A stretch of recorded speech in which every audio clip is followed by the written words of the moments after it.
Hello, my friends, and happy full moon in Sagittarius.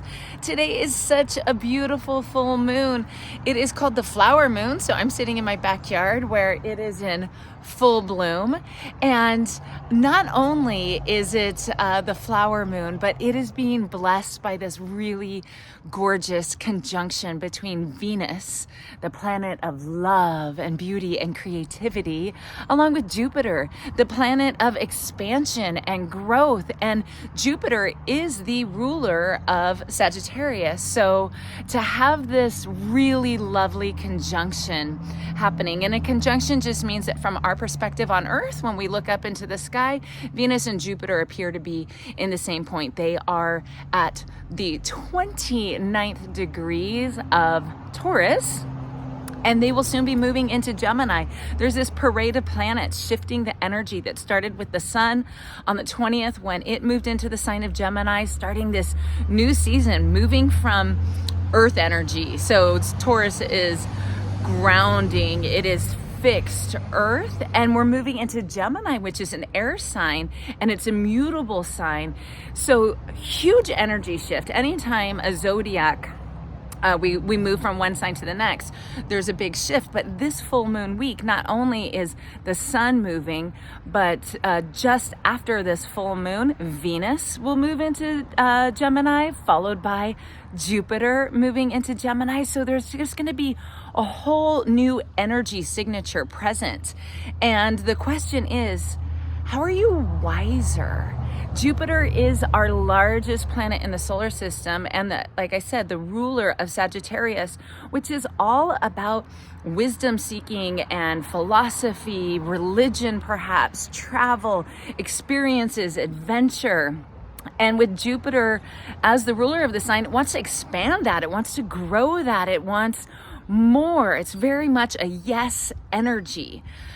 So to have Jupiter, the ruler of this full moon, also shifting signs out of this fixed earth sign into this mutable air sign, and I say that and this lovely breeze just comes through, and it's going to be perhaps a little overwhelming of the mind. Gemini is ruled by Mercury, and Mercury is all about our communications, our thoughts, the way that we speak. It's very fast moving, and Gemini is the first sign of the zodiac, by the way, that is represented by the twins, by humans. We start with the ram in Aries, and then the bull in Taurus, and then Gemini comes, and we have humans. We have Castor and Pollux, known as the twins.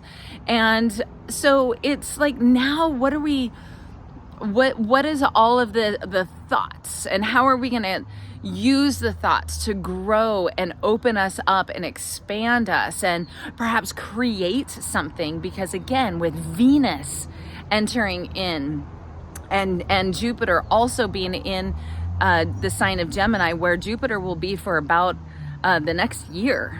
Jupiter hangs out in a sign for about a year.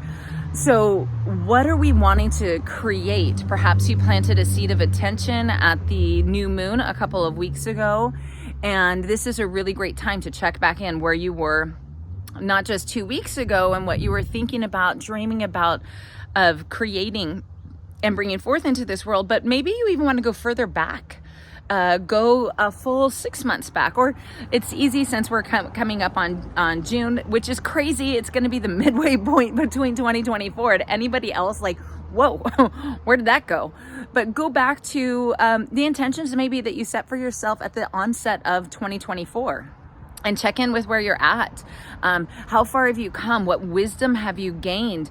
And what are you recognizing perhaps that is still holding you back from living your most courageously authentic, joy-filled life? And what can you let go of? Every full moon is an invitation to both celebrate how far we've come and to acknowledge the things that we're still working through that we're ready to let go of, to get rid of. So every full moon has that invitation, especially this one.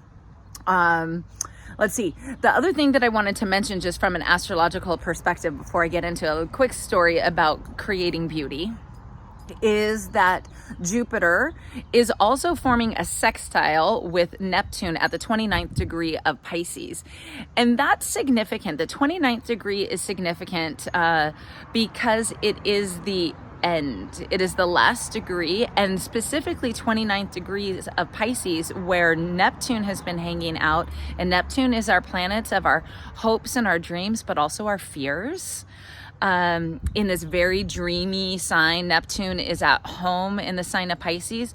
So this sextile that Jupiter is having, the expansion with it at this 29 degrees is really illuminating the things that we need to let go of.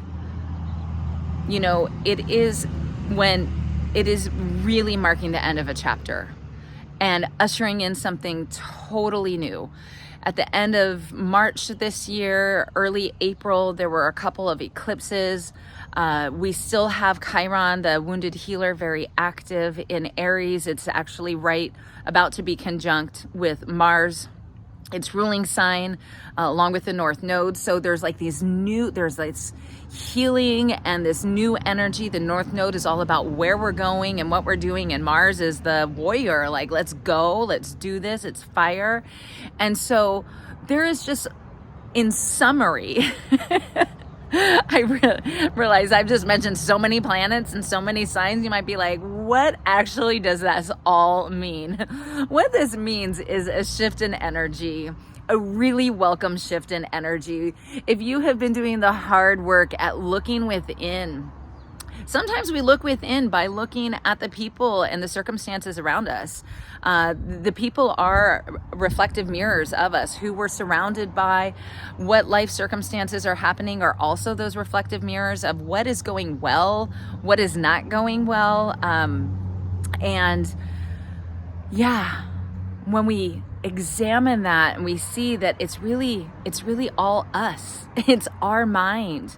And again, Jupiter ruled by Mercury, which is the sign of communication and thoughts and thinking and learning and knowledge and all of this Mercurian energy, Jupiter energy, Gemini energy, Sagittarius, which is the opposing.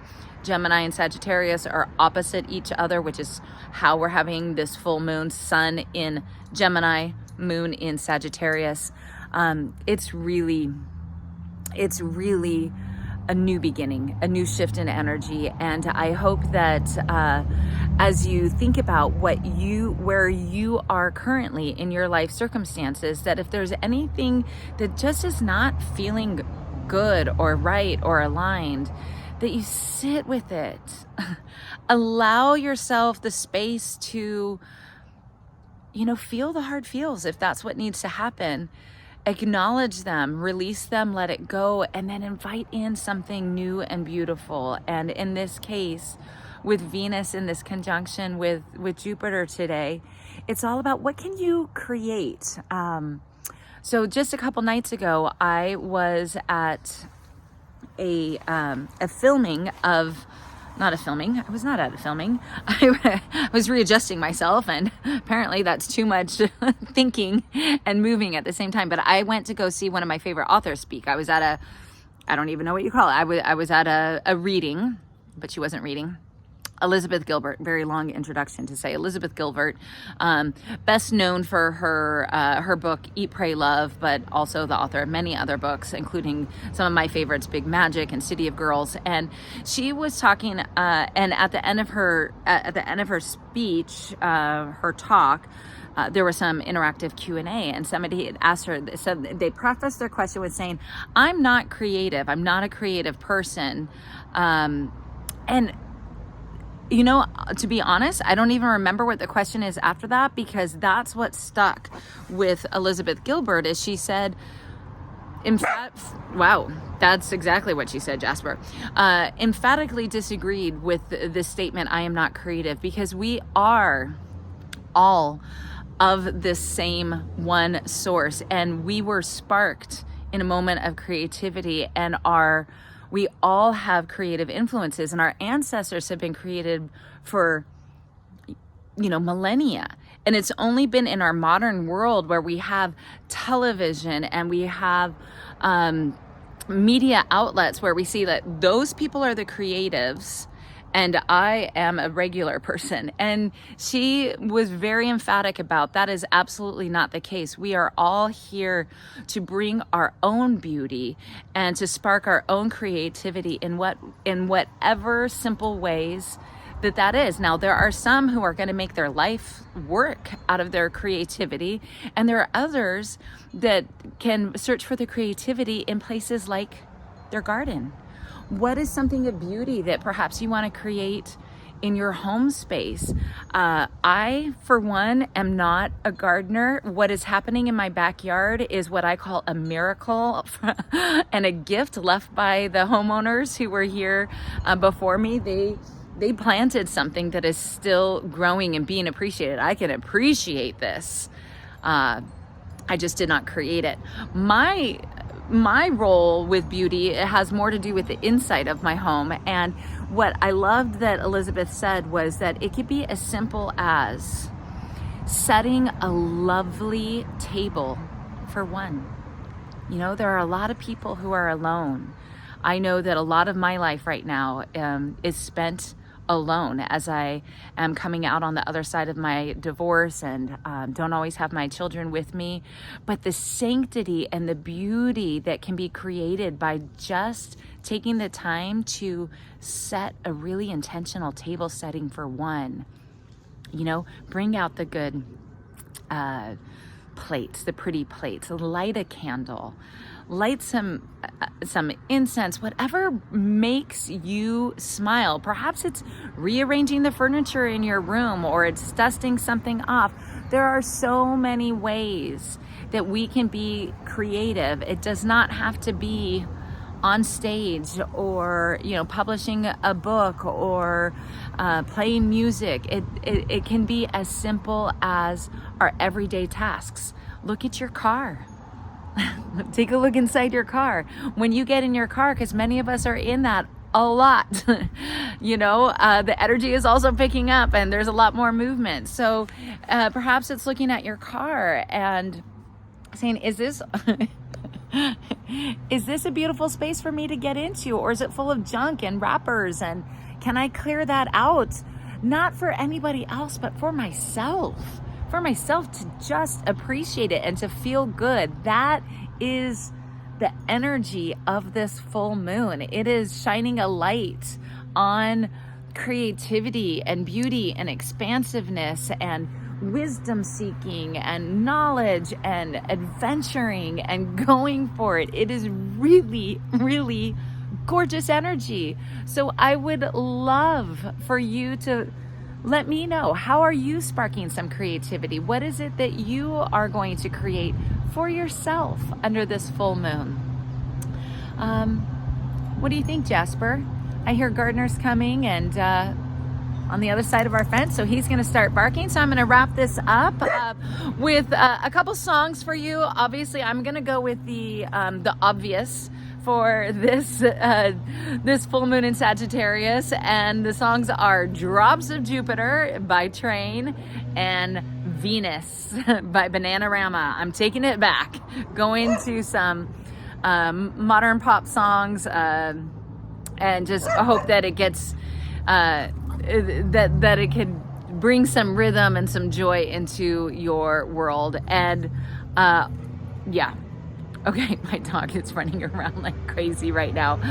So wishing you a most happy full moon, many, many blessings to you. And if you want more from Let Love Rise, you can absolutely get a hold of me at letloverise.com. Best way to stay in touch with what's happening, events that you can participate in, is by joining the mailing list and or liking and subscribing to this channel. That works as well. The light in me honors the light in you. Namaste.